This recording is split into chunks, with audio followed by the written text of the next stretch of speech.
안녕하십니까? 세상이 부와 명예, 성공을 향해 숨가쁘게 달려가는 오늘, 우리에게 진정한 기쁨의 비밀을 알려주는 한 사람의 이야기에 귀 기울여 보고자 합니다. 그는 모든 것을 가졌지만 모든 것을 버렸고 그 텅 빈 손으로 세상을 품에 안았던 사람. 바로 아시시의 성 프란치스코입니다. 오늘 이 이야기가 바쁜 일상에 지친 여러분의 마음에 깊은 울림과 평화를 가져다 주기를 기도합니다. 저희 이야기에 귀 기울여 주시고 주님의 은총을 나누는 이 채널에 구독과 좋아요로 함께 해주신다면 그 선한 마음들이 모여 더 큰 기쁨을 만들어갈 것입니다. 여러분의 가정에 늘 하느님의 축복이 함께하기를 바랍니다. 때는 12세기 말 이탈리아 중부의 아름다운 언덕마을 아시시. 이곳은 지금도 방문하는 이들의 마음을 사로잡을 만큼 천국과 같은 풍경을 자랑합니다. 바로 이곳에서 프란치스코는 부유한 옷감 상인의 아들로 태어났습니다.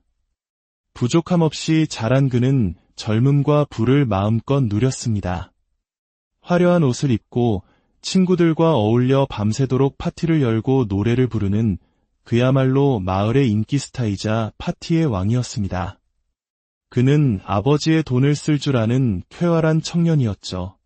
하지만 그의 마음속에는 더 큰 야망이 불타고 있었습니다. 그저 그런 부잣집 아들로 남고 싶지 않았습니다. 그는 빛나는 갑옷을 입고 전장을 누비는 영웅, 모두가 우러러보는 위대한 기사가 되기를 꿈꿨습니다. 당시 젊은이들에게 기사의 명예는 최고의 가치였으니까요.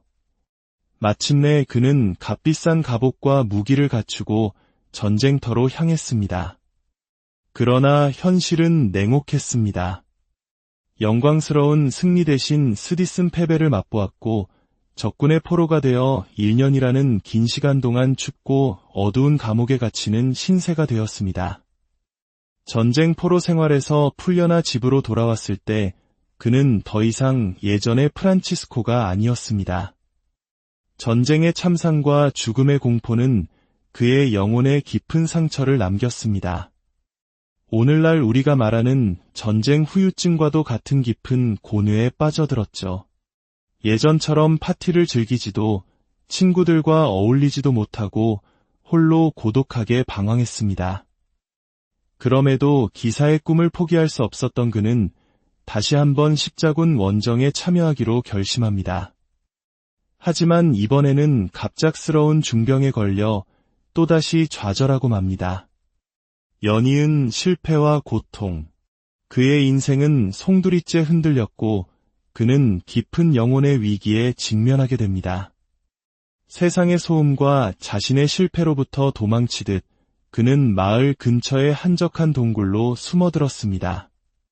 그 어둡고 고요한 동굴 안에서 그는 자신의 삶을 완전히 뒤바꿀 운명적인 체험을 하게 됩니다.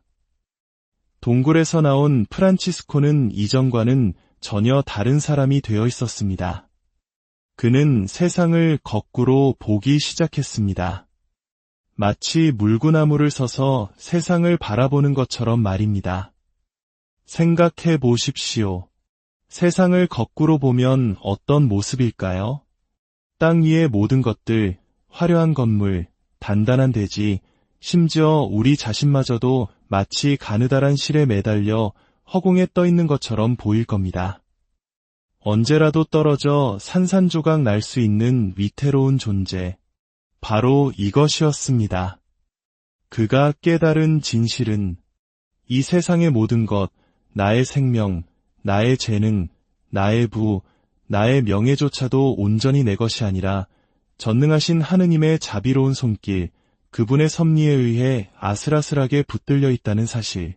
그는 모든 존재의 절대적 의존성을 온몸으로 깨달은 것입니다. 그리고 그는 결심했습니다. 그래, 이제부터 나는 그 진리대로 살아가겠다. 우리는 어떻습니까? 우리는 안정과 성공, 행복을 우리 자신의 힘으로 붙잡으려 했으며 살아갑니다. 더 많은 돈, 더 높은 지위, 더 큰 인정을 갈망하며 두 손 가득 움켜쥐려 하죠. 하지만 프란치스코는 그 모든 것을 내려놓는 급진적인 믿음의 길을 선택했습니다.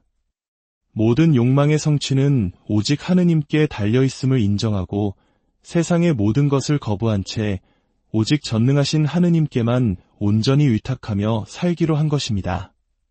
어느 날 그는 허물어져가는 작은 산 다미아노 경당에서 기도하고 있었습니다. 낡은 십자고상 앞에서 무릎을 꿇었을 때 그는 십자가의 예수님으로부터 생생한 음성을 듣습니다. 프란치스코야, 가서 무너져가는 나의 교회를 다시 세워라. 그는 이 말씀을 문자 그대로 받아들였습니다. 깊은 신학적 의미를 고민하기보다 당장 눈앞에 보이는 저 허물어진 성당을 재건하는 것이 자신의 사명이라 생각했습니다. 그는 마을을 돌아다니며 돌과 회반죽을 구걸하기 시작했습니다.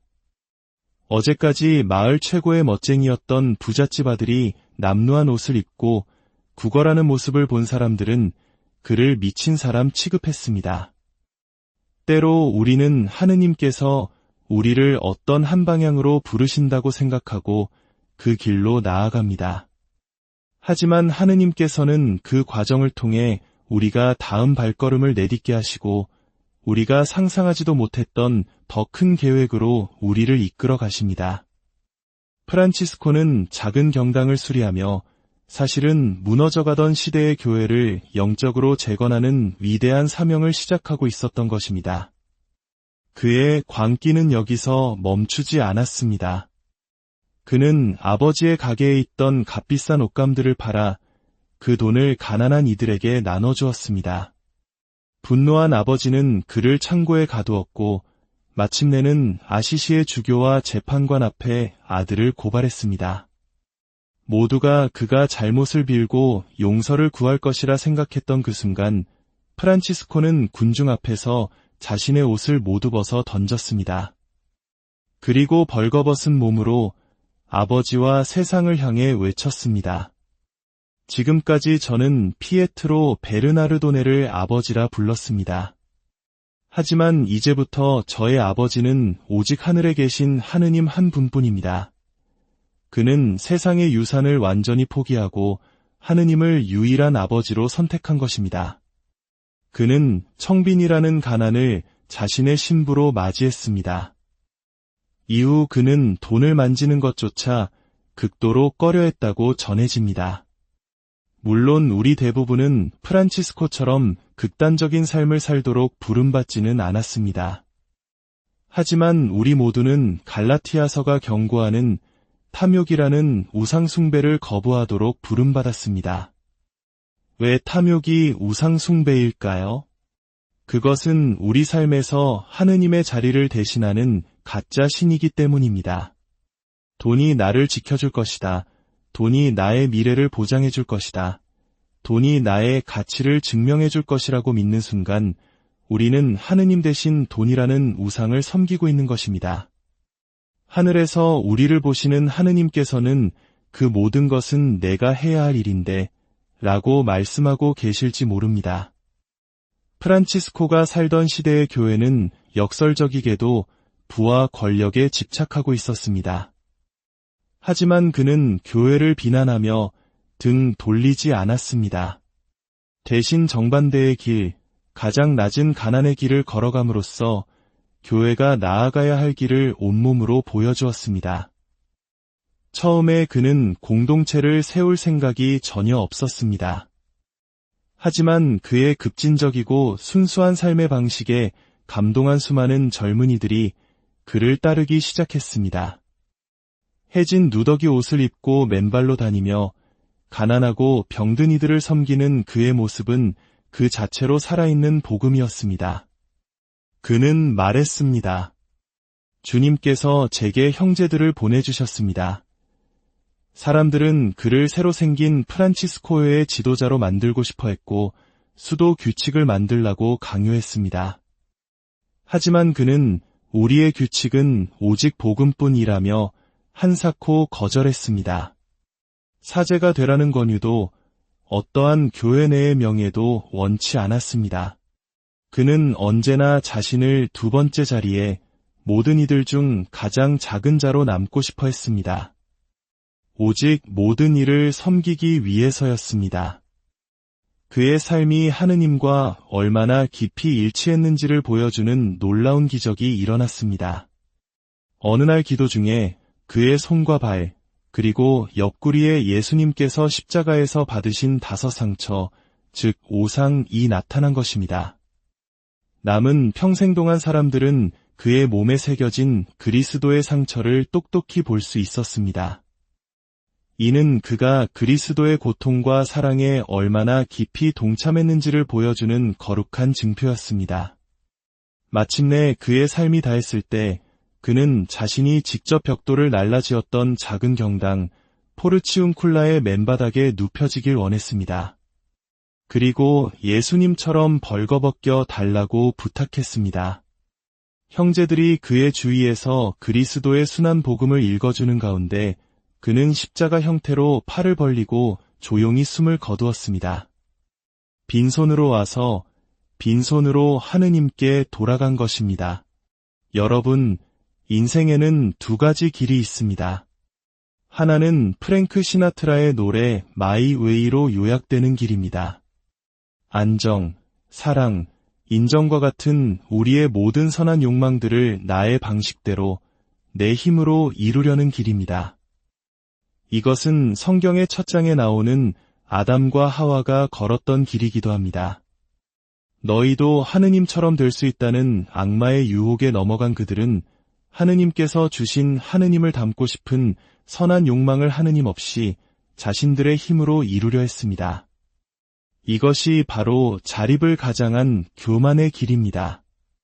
프란치스코의 길은 정반대였습니다. 아버지, 저는 모든 것을 포기합니다. 아버지께서 저를 채워주십시오. 이렇게 2 손을 텅 비운 채 살아갈 때 그 빈손에 무엇이 담기는지 아십니까? 바로 하느님 자신, 무한하신 그분이 우리 안에 들어오실 수 있습니다. 아기 예수가 누웠던 가난한 구유처럼 우리가 스스로를 비울 때 비로소 하느님을 온전히 모실 수 있게 되는 것입니다.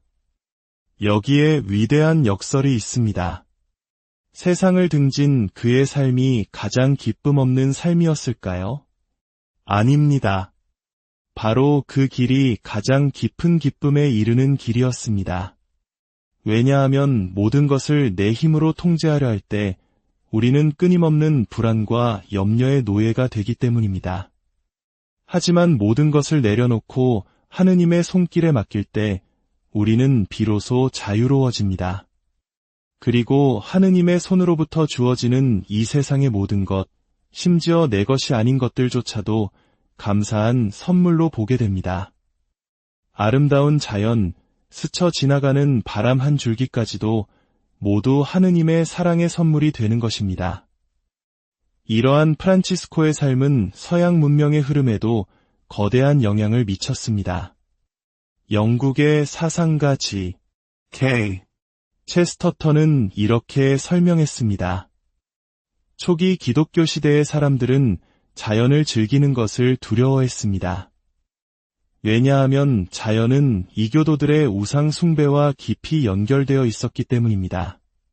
하지만 프란치스코를 통해 세상은 자연을 새롭게 볼 수 있게 되었습니다. 체스터턴의 아름다운 문장을 인용해 보겠습니다. 이제 물은 스스로 식기였고 불은 스스로 정화되었다. 물은 더 이상 노예를 던져 물고기 밥으로 주던 그 물이 아니며 불은 더 이상 아이들을 몰록 신에게 바치던 그 불이 아니다.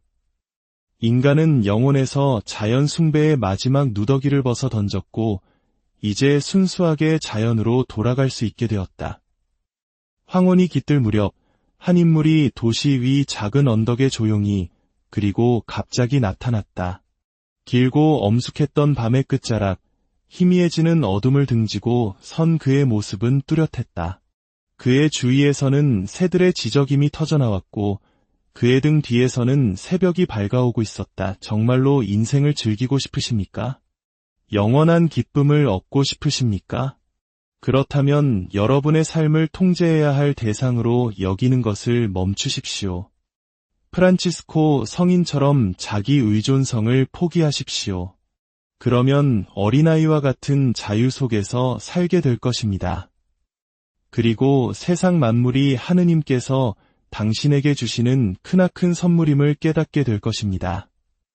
이제 그의 심장에서 터져나온 야성적인 기쁨의 노래, 온 창조 세계를 선물로 주신 아버지를 찬미했던 그의 유명한 태양의 찬가를 함께 나누며 이야기를 마치려 합니다. 성부와 성자와 성령의 이름으로 아멘. 지극히 높고 전능하시고 선하신 주님, 찬미와 영광과 영예와 모든 축복이 당신의 것이옵나이다. 지극히 높으신 분이시여 오직 당신께만 어울리오니 아무도 당신 이름을 부르기에 합당치 않나이다.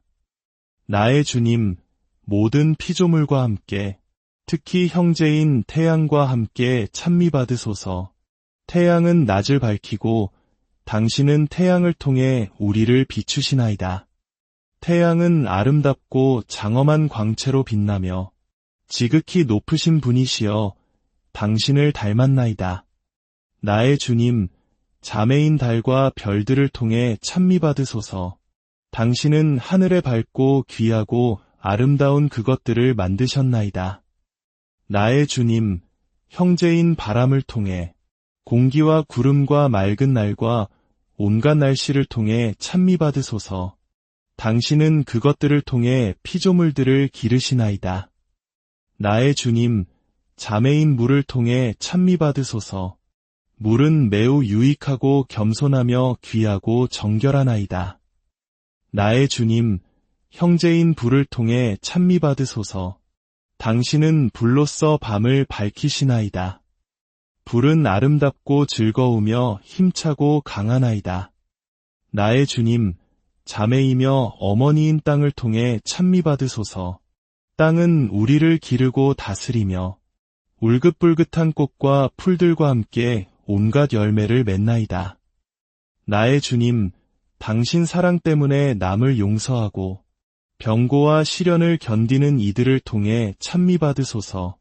평화로이 견디어내는 이들은 행복하리니 지극히 높으신 분이시여 당신께 면류관을 받으리이다. 나의 주님, 우리 자매인 육체의 죽음을 통해 찬미받으소서. 살아있는 사람은 아무도 그것을 피할 수 없나이다. 죽을 죄를 짓고 죽는 이들은 불행하여라. 지극히 거룩하신 당신 뜻 안에서 죽음을 맞이하는 이들은 행복하리니 두 번째 죽음이 그들을 해치지 못하리이다. 나의 주님을 찬미하고 찬양하며 감사를 드리되 지극한 겸손으로 그분을 섬기어라. 프란치스코 성인의 삶이 우리에게 보여주듯 참된 기쁨은 소유가 아닌 비움에서 자아가 아닌 하느님 안에서 발견됩니다. 오늘 이 이야기를 들으신 모든 분들의 삶의 주님의 평화와 은총 안녕하십니까? 세상이 부와 명예, 성공을 향해 숨가쁘게 달려가는 오늘 우리에게 진정한 기쁨의 비밀을 알려주는 한 사람의 이야기에 귀 기울여 보고자 합니다.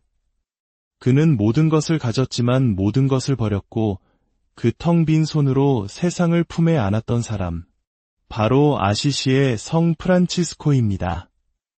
오늘 이 이야기가 바쁜 일상에 지친 여러분의 마음에 깊은 울림과 평화를 가져다 주기를 기도합니다.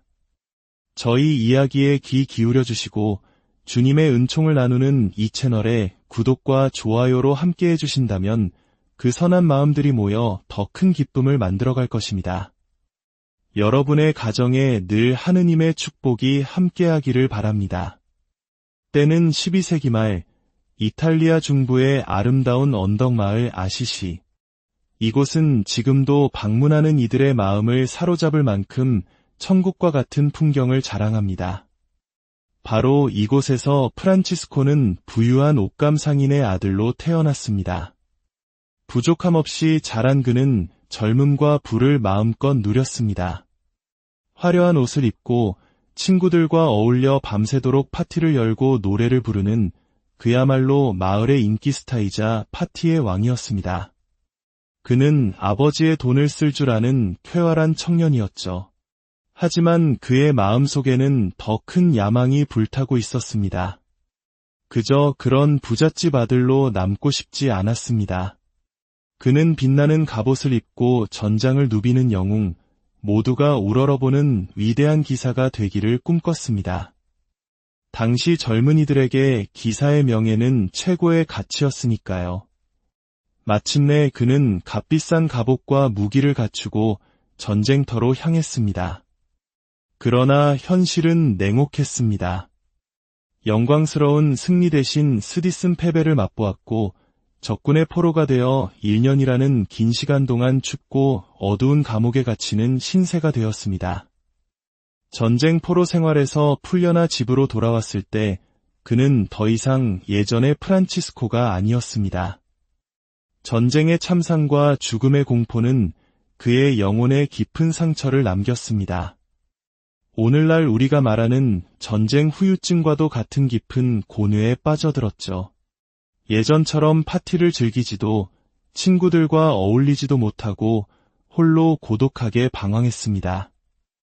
그럼에도 기사의 꿈을 포기할 수 없었던 그는 다시 한번 십자군 원정에 참여하기로 결심합니다. 하지만 이번에는 갑작스러운 중병에 걸려 또다시 좌절하고 맙니다. 연이은 실패와 고통, 그의 인생은 송두리째 흔들렸고 그는 깊은 영혼의 위기에 직면하게 됩니다. 세상의 소음과 자신의 실패로부터 도망치듯 그는 마을 근처의 한적한 동굴로 숨어들었습니다. 그 어둡고 고요한 동굴 안에서 그는 자신의 삶을 완전히 뒤바꿀 운명적인 체험을 하게 됩니다. 동굴에서 나온 프란치스코는 이전과는 전혀 다른 사람이 되어 있었습니다. 그는 세상을 거꾸로 보기 시작했습니다. 마치 물구나무를 서서 세상을 바라보는 것처럼 말입니다. 생각해 보십시오. 세상을 거꾸로 보면 어떤 모습일까요? 땅 위의 모든 것들, 화려한 건물, 단단한 대지, 심지어 우리 자신마저도 마치 가느다란 실에 매달려 허공에 떠 있는 것처럼 보일 겁니다. 언제라도 떨어져 산산조각 날 수 있는 위태로운 존재. 바로 이것이었습니다. 그가 깨달은 진실은 이 세상의 모든 것, 나의 생명, 나의 재능, 나의 부, 나의 명예조차도 온전히 내 것이 아니라 전능하신 하느님의 자비로운 손길, 그분의 섭리에 의해 아슬아슬하게 붙들려 있다는 사실. 그는 모든 존재의 절대적 의존성을 온몸으로 깨달은 것입니다. 그리고 그는 결심했습니다. 그래, 이제부터 나는 그 진리대로 살아가겠다. 우리는 어떻습니까? 우리는 안정과 성공, 행복을 우리 자신의 힘으로 붙잡으려 애쓰며 살아갑니다. 더 많은 돈, 더 높은 지위, 더 큰 인정을 갈망하며 두 손 가득 움켜쥐려 하죠. 하지만 프란치스코는 그 모든 것을 내려놓는 급진적인 믿음의 길을 선택했습니다. 모든 욕망의 성취는 오직 하느님께 달려있음을 인정하고 세상의 모든 것을 거부한 채 오직 전능하신 하느님께만 온전히 의탁하며 살기로 한 것입니다. 어느 날 그는 허물어져가는 작은 산 다미아노 경당에서 기도하고 있었습니다. 낡은 십자고상 앞에서 무릎을 꿇었을 때 그는 십자가의 예수님으로부터 생생한 음성을 듣습니다. 프란치스코야, 가서 무너져가는 나의 교회를 다시 세워라. 그는 이 말씀을 문자 그대로 받아들였습니다. 깊은 신학적 의미를 고민하기보다 당장 눈앞에 보이는 저 허물어진 성당을 재건하는 것이 자신의 사명이라 생각했습니다. 그는 마을을 돌아다니며 돌과 회반죽을 구걸하기 시작했습니다. 어제까지 마을 최고의 멋쟁이였던 부잣집 아들이 남루한 옷을 입고 구걸하는 모습을 본 사람들은 그를 미친 사람 취급했습니다. 때로 우리는 하느님께서 우리를 어떤 한 방향으로 부르신다고 생각하고 그 길로 나아갑니다. 하지만 하느님께서는 그 과정을 통해 우리가 다음 발걸음을 내딛게 하시고 우리가 상상하지도 못했던 더 큰 계획으로 우리를 이끌어 가십니다. 프란치스코는 작은 경당을 수리하며 사실은 무너져가던 시대의 교회를 영적으로 재건하는 위대한 사명을 시작하고 있었던 것입니다. 그의 광기는 여기서 멈추지 않았습니다. 그는 아버지의 가게에 있던 값비싼 옷감들을 팔아 그 돈을 가난한 이들에게 나눠주었습니다. 분노한 아버지는 그를 창고에 가두었고 마침내는 아시시의 주교와 재판관 앞에 아들을 고발했습니다. 모두가 그가 잘못을 빌고 용서를 구할 것이라 생각했던 그 순간 프란치스코는 군중 앞에서 자신의 옷을 모두 벗어 던졌습니다. 그리고 벌거벗은 몸으로 아버지와 세상을 향해 외쳤습니다. 지금까지 저는 피에트로 베르나르도네를 아버지라 불렀습니다. 하지만 이제부터 저의 아버지는 오직 하늘에 계신 하느님 한 분뿐입니다. 그는 세상의 유산을 완전히 포기하고 하느님을 유일한 아버지로 선택한 것입니다. 그는 청빈이라는 가난을 자신의 신부로 맞이했습니다.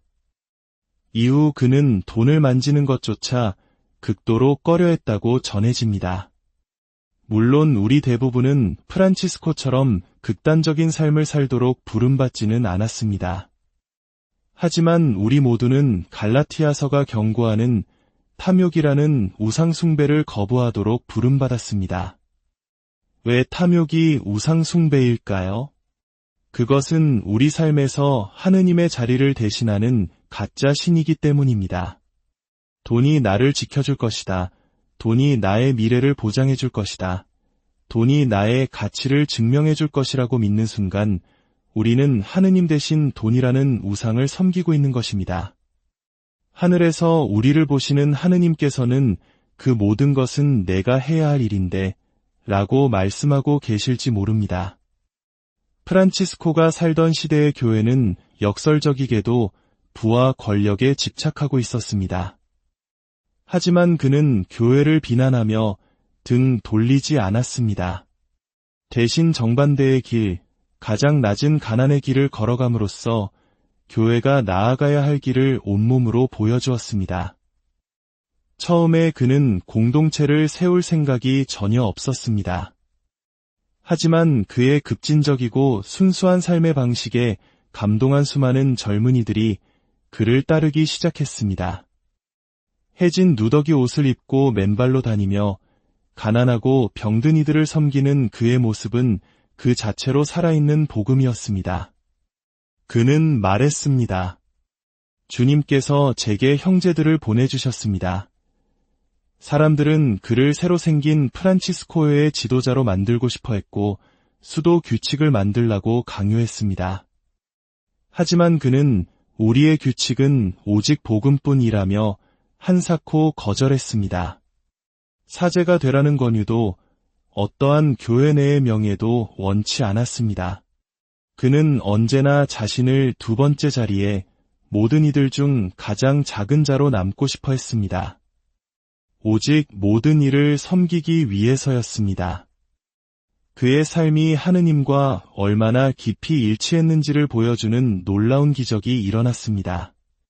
어느 날 기도 중에 그의 손과 발, 그리고 옆구리에 예수님께서 십자가에서 받으신 5 상처, 즉 5상이 나타난 것입니다. 남은 평생 동안 사람들은 그의 몸에 새겨진 그리스도의 상처를 똑똑히 볼 수 있었습니다. 이는 그가 그리스도의 고통과 사랑에 얼마나 깊이 동참했는지를 보여주는 거룩한 증표였습니다. 마침내 그의 삶이 다했을 때 그는 자신이 직접 벽돌을 날라지었던 작은 경당 포르치움쿨라의 맨바닥에 눕혀지길 원했습니다. 그리고 예수님처럼 벌거벗겨 달라고 부탁했습니다. 형제들이 그의 주위에서 그리스도의 순한 복음을 읽어주는 가운데 그는 십자가 형태로 팔을 벌리고 조용히 숨을 거두었습니다. 빈손으로 와서 빈손으로 하느님께 돌아간 것입니다. 여러분, 인생에는 2가지 길이 있습니다. 하나는 프랭크 시나트라의 노래 마이 웨이로 요약되는 길입니다. 안정, 사랑, 인정과 같은 우리의 모든 선한 욕망들을 나의 방식대로 내 힘으로 이루려는 길입니다.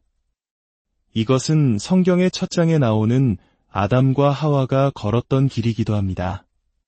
너희도 하느님처럼 될 수 있다는 악마의 유혹에 넘어간 그들은 하느님께서 주신 하느님을 닮고 싶은 선한 욕망을 하느님 없이 자신들의 힘으로 이루려 했습니다. 이것이 바로 자립을 가장한 교만의 길입니다. 프란치스코의 길은 정반대였습니다. 아버지, 저는 모든 것을 포기합니다. 아버지께서 저를 채워주십시오. 이렇게 두 손을 텅 비운 채 살아갈 때 그 빈손에 무엇이 담기는지 아십니까? 바로 하느님 자신, 무한하신 그분이 우리 안에 들어오실 수 있습니다. 아기 예수가 누웠던 가난한 구유처럼 우리가 스스로를 비울 때 비로소 하느님을 온전히 모실 수 있게 되는 것입니다. 여기에 위대한 역설이 있습니다. 세상을 등진 그의 삶이 가장 기쁨 없는 삶이었을까요? 아닙니다. 바로 그 길이 가장 깊은 기쁨에 이르는 길이었습니다. 왜냐하면 모든 것을 내 힘으로 통제하려 할 때 우리는 끊임없는 불안과 염려의 노예가 되기 때문입니다. 하지만 모든 것을 내려놓고 하느님의 손길에 맡길 때 우리는 비로소 자유로워집니다. 그리고 하느님의 손으로부터 주어지는 이 세상의 모든 것, 심지어 내 것이 아닌 것들조차도 감사한 선물로 보게 됩니다.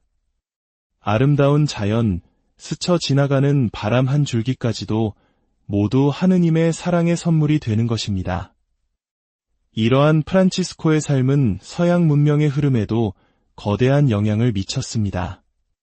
영국의 사상가 G.K. 체스터턴은 이렇게 설명했습니다. 초기 기독교 시대의 사람들은 자연을 즐기는 것을 두려워했습니다. 왜냐하면 자연은 이교도들의 우상 숭배와 깊이 연결되어 있었기 때문입니다. 하지만 프란치스코를 통해 세상은 자연을 새롭게 볼 수 있게 되었습니다. 체스터턴의 아름다운 문장을 인용해 보겠습니다. 이제 물은 스스로 씻기었고 불은 스스로 정화되었다. 물은 더 이상 노예를 던져 물고기 밥으로 주던 그 물이 아니며 불은 더 이상 아이들을 몰록 신에게 바치던 그 불이 아니다. 인간은 영혼에서 자연 숭배의 마지막 누더기를 벗어 던졌고 이제 순수하게 자연으로 돌아갈 수 있게 되었다. 황혼이 깃들 무렵 한 인물이 도시 위 작은 언덕에 조용히 그리고 갑자기 나타났다. 길고 엄숙했던 밤의 끝자락, 희미해지는 어둠을 등지고 선 그의 모습은 뚜렷했다. 그의 주위에서는 새들의 지저김이 터져나왔고 그의 등 뒤에서는 새벽이 밝아오고 있었다. 정말로 인생을 즐기고 싶으십니까? 영원한 기쁨을 얻고 싶으십니까? 그렇다면 여러분의 삶을 통제해야 할 대상으로 여기는 것을 멈추십시오. 프란치스코 성인처럼 자기 의존성을 포기하십시오. 그러면 어린아이와 같은 자유 속에서 살게 될 것입니다. 그리고 세상 만물이 하느님께서 당신에게 주시는 크나큰 선물임을 깨닫게 될 것입니다. 이제 그의 심장에서 터져나온 야성적인 기쁨의 노래, 온 창조 세계를 선물로 주신 아버지를 찬미했던 그의 유명한 태양의 창가를 함께 나누며 이야기를 마치려 합니다. 성부와 성자와 성령의 이름으로 아멘. 지극히 높고 전능하시고 선하신 주님, 찬미와 영광과 영예와 모든 축복이 당신의 것이옵나이다. 지극히 높으신 분이시여 오직 당신께만 어울리오니 아무도 당신 이름을 부르기에 합당치 않나이다. 나의 주님, 모든 피조물과 함께 특히 형제인 태양과 함께 찬미 받으소서.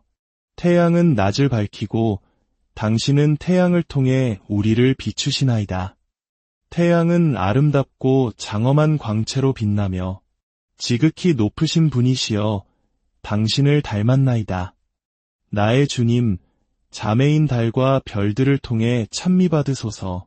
당신은 하늘에 밝고 귀하고 아름다운 그것들을 만드셨나이다. 나의 주님, 형제인 바람을 통해 공기와 구름과 맑은 날과 온갖 날씨를 통해 찬미 받으소서. 당신은 그것들을 통해 피조물들을 기르시나이다. 나의 주님, 자매인 물을 통해 찬미 받으소서. 물은 매우 유익하고 겸손하며 귀하고 정결하나이다. 나의 주님, 형제인 불을 통해 찬미 받으소서. 당신은 불로써 밤을 밝히시나이다. 불은 아름답고 즐거우며 힘차고 강하나이다. 나의 주님, 자매이며 어머니인 땅을 통해 찬미 받으소서.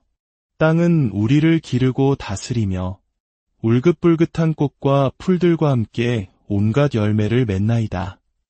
나의 주님, 당신 사랑 때문에 남을 용서하고 병고와 시련을 견디는 이들을 통해 찬미 받으소서. 평화로이 견디어내는 이들은 행복하리니 지극히 높으신 분이시여 당신께 면류관을 받으리이다. 나의 주님, 우리 자매인 육체의 죽음을 통해 찬미 받으소서.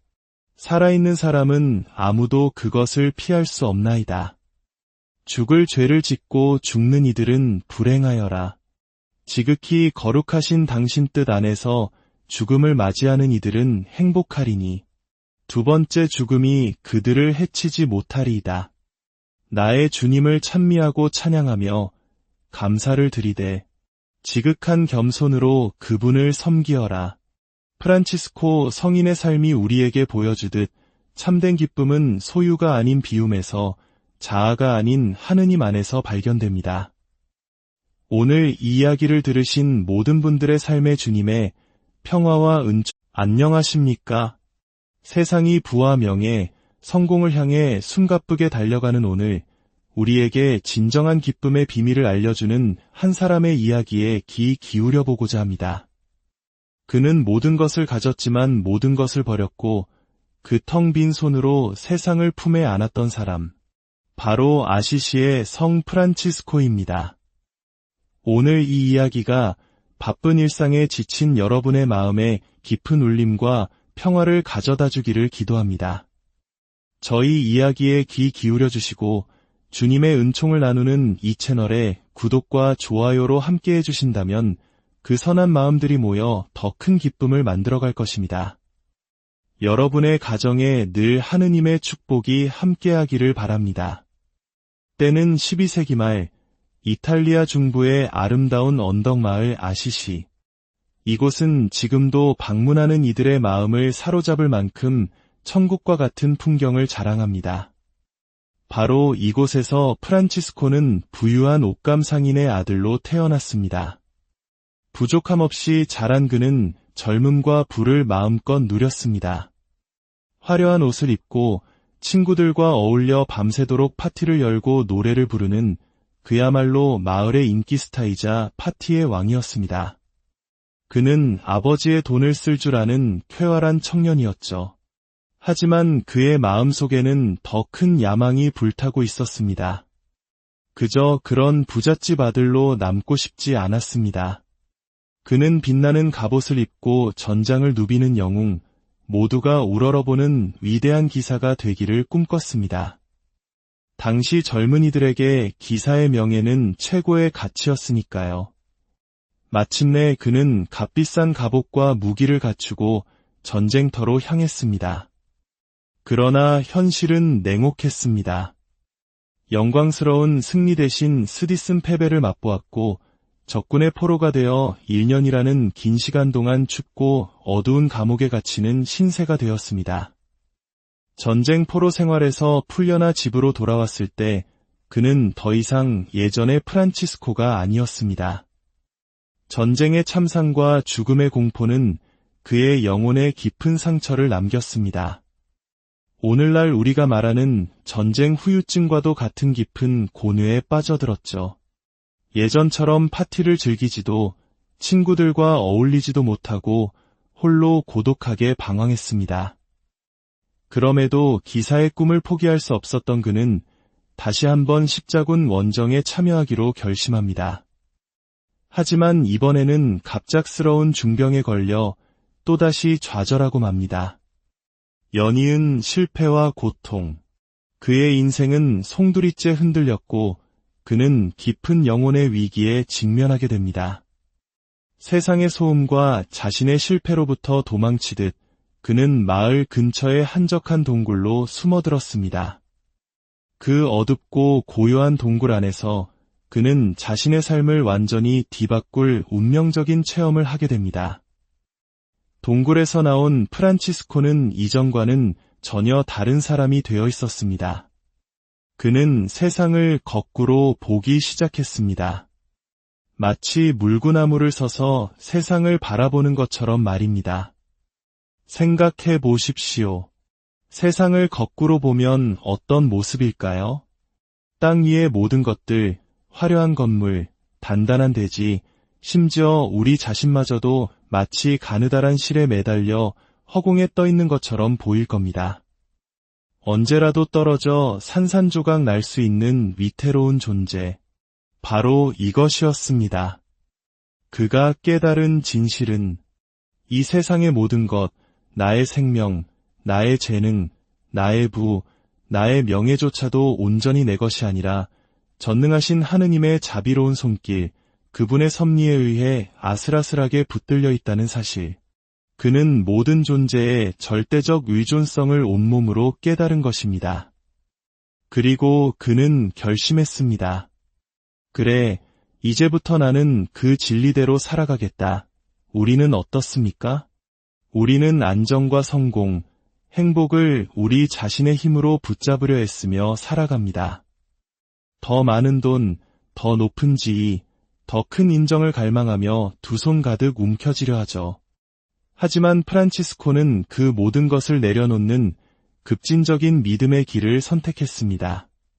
모든 욕망의 성취는 오직 하느님께 달려있음을 인정하고 세상의 모든 것을 거부한 채 오직 전능하신 하느님께만 온전히 위탁하며 살기로 한 것입니다. 어느 날 그는 허물어져가는 작은 산 다미아노 경당에서 기도하고 있었습니다. 낡은 십자고상 앞에서 무릎을 꿇었을 때 그는 십자가의 예수님으로부터 생생한 음성을 듣습니다. 프란치스코야, 가서 무너져가는 나의 교회를 다시 세워라. 그는 이 말씀을 문자 그대로 받아들였습니다. 깊은 신학적 의미를 고민하기보다 당장 눈앞에 보이는 저 허물어진 성당을 재건하는 것이 자신의 사명이라 생각했습니다. 그는 마을을 돌아다니며 돌과 회반죽을 구걸하기 시작했습니다. 어제까지 마을 최고의 멋쟁이였던 부잣집 아들이 남루한 옷을 입고 구걸하는 모습을 본 사람들은 그를 미친 사람 취급했습니다. 때로 우리는 하느님께서 우리를 어떤 한 방향으로 부르신다고 생각하고 그 길로 나아갑니다. 하지만 하느님께서는 그 과정을 통해 우리가 다음 발걸음을 내딛게 하시고 우리가 상상하지도 못했던 더 큰 계획으로 우리를 이끌어 가십니다. 프란치스코는 작은 경당을 수리하며 사실은 무너져가던 시대의 교회를 영적으로 재건하는 위대한 사명을 시작하고 있었던 것입니다. 그의 광기는 여기서 멈추지 않았습니다. 그는 아버지의 가게에 있던 값비싼 옷감들을 팔아 그 돈을 가난한 이들에게 나눠주었습니다. 분노한 아버지는 그를 창고에 가두었고 마침내는 아시시의 주교와 재판관 앞에 아들을 고발했습니다. 모두가 그가 잘못을 빌고 용서를 구할 것이라 생각했던 그 순간 프란치스코는 군중 앞에서 자신의 옷을 모두 벗어 던졌습니다. 그리고 벌거벗은 몸으로 아버지와 세상을 향해 외쳤습니다. 지금까지 저는 피에트로 베르나르도네를 아버지라 불렀습니다. 하지만 이제부터 저의 아버지는 오직 하늘에 계신 하느님 한 분뿐입니다. 그는 세상의 유산을 완전히 포기하고 하느님을 유일한 아버지로 선택한 것입니다. 그는 청빈이라는 가난을 자신의 신부로 맞이했습니다. 이후 그는 돈을 만지는 것조차 극도로 꺼려했다고 전해집니다. 물론 우리 대부분은 프란치스코처럼 극단적인 삶을 살도록 부름받지는 않았습니다. 하지만 우리 모두는 갈라티아서가 경고하는 탐욕이라는 우상 숭배를 거부하도록 부름받았습니다. 왜 탐욕이 우상숭배일까요? 그것은 우리 삶에서 하느님의 자리를 대신하는 가짜 신이기 때문입니다. 돈이 나를 지켜줄 것이다. 돈이 나의 미래를 보장해 줄 것이다. 돈이 나의 가치를 증명해 줄 것이라고 믿는 순간 우리는 하느님 대신 돈이라는 우상을 섬기고 있는 것입니다. 하늘에서 우리를 보시는 하느님께서는 그 모든 것은 내가 해야 할 일인데 라고 말씀하고 계실지 모릅니다. 프란치스코가 살던 시대의 교회는 역설적이게도 부와 권력에 집착하고 있었습니다. 하지만 그는 교회를 비난하며 등 돌리지 않았습니다. 대신 정반대의 길, 가장 낮은 가난의 길을 걸어감으로써 교회가 나아가야 할 길을 온몸으로 보여주었습니다. 처음에 그는 공동체를 세울 생각이 전혀 없었습니다. 하지만 그의 급진적이고 순수한 삶의 방식에 감동한 수많은 젊은이들이 그를 따르기 시작했습니다. 해진 누더기 옷을 입고 맨발로 다니며 가난하고 병든 이들을 섬기는 그의 모습은 그 자체로 살아있는 복음이었습니다. 그는 말했습니다. 주님께서 제게 형제들을 보내주셨습니다. 사람들은 그를 새로 생긴 프란치스코의 지도자로 만들고 싶어 했고 수도 규칙을 만들라고 강요했습니다. 하지만 그는 우리의 규칙은 오직 복음뿐이라며 한사코 거절했습니다. 사제가 되라는 권유도 어떠한 교회 내의 명예도 원치 않았습니다. 그는 언제나 자신을 두 번째 자리에 모든 이들 중 가장 작은 자로 남고 싶어 했습니다. 오직 모든 일을 섬기기 위해서였습니다. 그의 삶이 하느님과 얼마나 깊이 일치했는지를 보여주는 놀라운 기적이 일어났습니다. 어느 날 기도 중에 그의 손과 발, 그리고 옆구리에 예수님께서 십자가에서 받으신 5 상처, 즉 5상이 나타난 것입니다. 남은 평생 동안 사람들은 그의 몸에 새겨진 그리스도의 상처를 똑똑히 볼 수 있었습니다. 이는 그가 그리스도의 고통과 사랑에 얼마나 깊이 동참했는지를 보여주는 거룩한 증표였습니다. 마침내 그의 삶이 다했을 때 그는 자신이 직접 벽돌을 날라지었던 작은 경당 포르치움쿨라의 맨바닥에 눕혀지길 원했습니다. 그리고 예수님처럼 벌거벗겨 달라고 부탁했습니다. 형제들이 그의 주위에서 그리스도의 순한 복음을 읽어주는 가운데 그는 십자가 형태로 팔을 벌리고 조용히 숨을 거두었습니다. 빈손으로 와서 빈손으로 하느님께 돌아간 것입니다. 여러분, 인생에는 2가지 길이 있습니다. 하나는 프랭크 시나트라의 노래 마이 웨이로 요약되는 길입니다. 안정, 사랑, 인정과 같은 우리의 모든 선한 욕망들을 나의 방식대로 내 힘으로 이루려는 길입니다. 이것은 성경의 첫 장에 나오는 아담과 하와가 걸었던 길이기도 합니다. 너희도 하느님처럼 될 수 있다는 악마의 유혹에 넘어간 그들은 하느님께서 주신 하느님을 닮고 싶은 선한 욕망을 하느님 없이 자신들의 힘으로 이루려 했습니다. 이것이 바로 자립을 가장한 교만의 길입니다. 프란치스코의 길은 정반대였습니다. 아버지, 저는 모든 것을 포기합니다. 아버지께서 저를 채워주십시오. 이렇게 2 손을 텅 비운 채 살아갈 때 그 빈손에 무엇이 담기는지 아십니까? 바로 하느님 자신, 무한하신 그분이 우리 안에 들어오실 수 있습니다. 아기 예수가 누웠던 가난한 구유처럼 우리가 스스로를 비울 때 비로소 하느님을 온전히 모실 수 있게 되는 것입니다. 여기에 위대한 역설이 있습니다. 세상을 등진 그의 삶이 가장 기쁨 없는 삶이었을까요? 아닙니다. 바로 그 길이 가장 깊은 기쁨에 이르는 길이었습니다. 왜냐하면 모든 것을 내 힘으로 통제하려 할 때 우리는 끊임없는 불안과 염려의 노예가 되기 때문입니다. 하지만 모든 것을 내려놓고 하느님의 손길에 맡길 때 우리는 비로소 자유로워집니다. 그리고 하느님의 손으로부터 주어지는 이 세상의 모든 것, 심지어 내 것이 아닌 것들조차도 감사한 선물로 보게 됩니다. 아름다운 자연, 스쳐 지나가는 바람 한 줄기까지도 모두 하느님의 사랑의 선물이 되는 것입니다. 이러한 프란치스코의 삶은 서양 문명의 흐름에도 거대한 영향을 미쳤습니다. 영국의 사상가 G.K. 체스터턴은 이렇게 설명했습니다. 초기 기독교 시대의 사람들은 자연을 즐기는 것을 두려워했습니다. 왜냐하면 자연은 이교도들의 우상 숭배와 깊이 연결되어 있었기 때문입니다.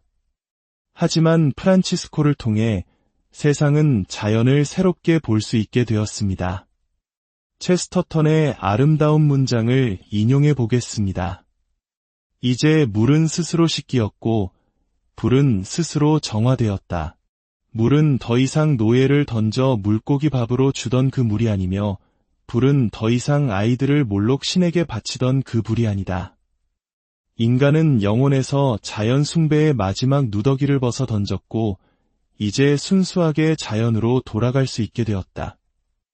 황혼이 깃들 무렵 한 인물이 도시 위 작은 언덕에 조용히 그리고 갑자기 나타났다. 길고 엄숙했던 밤의 끝자락, 희미해지는 어둠을 등지고 선 그의 모습은 뚜렷했다. 그의 주위에서는 새들의 지저김이 터져나왔고 그의 등 뒤에서는 새벽이 밝아오고 있었다. 정말로 인생을 즐기고 싶으십니까? 영원한 기쁨을 얻고 싶으십니까? 그렇다면 여러분의 삶을 통제해야 할 대상으로 여기는 것을 멈추십시오. 프란치스코 성인처럼 자기 의존성을 포기하십시오. 그러면 어린아이와 같은 자유 속에서 살게 될 것입니다. 그리고 세상 만물이 하느님께서 당신에게 주시는 크나큰 선물임을 깨닫게 될 것입니다. 이제 그의 심장에서 터져나온 야성적인 기쁨의 노래, 온 창조 세계를 선물로 주신 아버지를 찬미했던 그의 유명한 태양의 찬가를 함께 나누며 이야기를 마치려 합니다. 성부와 성자와 성령의 이름으로 아멘. 지극히 높고 전능하시고 선하신 주님, 찬미와 영광과 영예와 모든 축복이 당신의 것이옵나이다. 지극히 높으신 분이시여 오직 당신께만 어울리오니 아무도 당신 이름을 부르기에 합당치 않나이다. 나의 주님, 모든 피조물과 함께, 특히 형제인 태양과 함께 찬미받으소서. 태양은 낮을 밝히고 당신은 태양을 통해 우리를 비추시나이다. 태양은 아름답고 장엄한 광채로 빛나며 지극히 높으신 분이시여 당신을 닮았나이다. 나의 주님, 자매인 달과 별들을 통해 찬미받으소서. 당신은 하늘에 밝고 귀하고 아름다운 그것들을 만드셨나이다. 나의 주님, 형제인 바람을 통해 공기와 구름과 맑은 날과 온갖 날씨를 통해 찬미받으소서. 당신은 그것들을 통해 피조물들을 기르시나이다. 나의 주님, 자매인 물을 통해 찬미받으소서. 물은 매우 유익하고 겸손하며 귀하고 정결하나이다. 나의 주님, 형제인 불을 통해 찬미받으소서. 당신은 불로써 밤을 밝히시나이다. 불은 아름답고 즐거우며 힘차고 강하나이다. 나의 주님, 자매이며 어머니인 땅을 통해 찬미받으소서. 땅은 우리를 기르고 다스리며 울긋불긋한 꽃과 풀들과 함께 온갖 열매를 맺나이다. 나의 주님, 당신 사랑 때문에 남을 용서하고 병고와 시련을 견디는 이들을 통해 찬미받으소서. 평화로이 견디어내는 이들은 행복하리니 지극히 높으신 분이시여 당신께 면류관을 받으리이다. 나의 주님, 우리 자매인 육체의 죽음을 통해 찬미받으소서. 살아있는 사람은 아무도 그것을 피할 수 없나이다. 죽을 죄를 짓고 죽는 이들은 불행하여라. 지극히 거룩하신 당신 뜻 안에서 죽음을 맞이하는 이들은 행복하리니 두 번째 죽음이 그들을 해치지 못하리이다. 나의 주님을 찬미하고 찬양하며 감사를 드리되 지극한 겸손으로 그분을 섬기어라. 프란치스코 성인의 삶이 우리에게 보여주듯 참된 기쁨은 소유가 아닌 비움에서, 자아가 아닌 하느님 안에서 발견됩니다. 오늘 이 이야기를 들으신 모든 분들의 삶의 주님의 평화와 안녕하십니까? 세상이 부와 명예, 성공을 향해 숨가쁘게 달려가는 오늘, 우리에게 진정한 기쁨의 비밀을 알려주는 한 사람의 이야기에 귀 기울여 보고자 합니다. 그는 모든 것을 가졌지만 모든 것을 버렸고 그 텅 빈 손으로 세상을 품에 안았던 사람, 바로 아시시의 성 프란치스코입니다. 오늘 이 이야기가 바쁜 일상에 지친 여러분의 마음에 깊은 울림과 평화를 가져다 주기를 기도합니다. 저희 이야기에 귀 기울여 주시고 주님의 은총을 나누는 이 채널에 구독과 좋아요로 함께해 주신다면 그 선한 마음들이 모여 더 큰 기쁨을 만들어갈 것입니다. 여러분의 가정에 늘 하느님의 축복이 함께하기를 바랍니다. 때는 12세기 말 이탈리아 중부의 아름다운 언덕마을 아시시.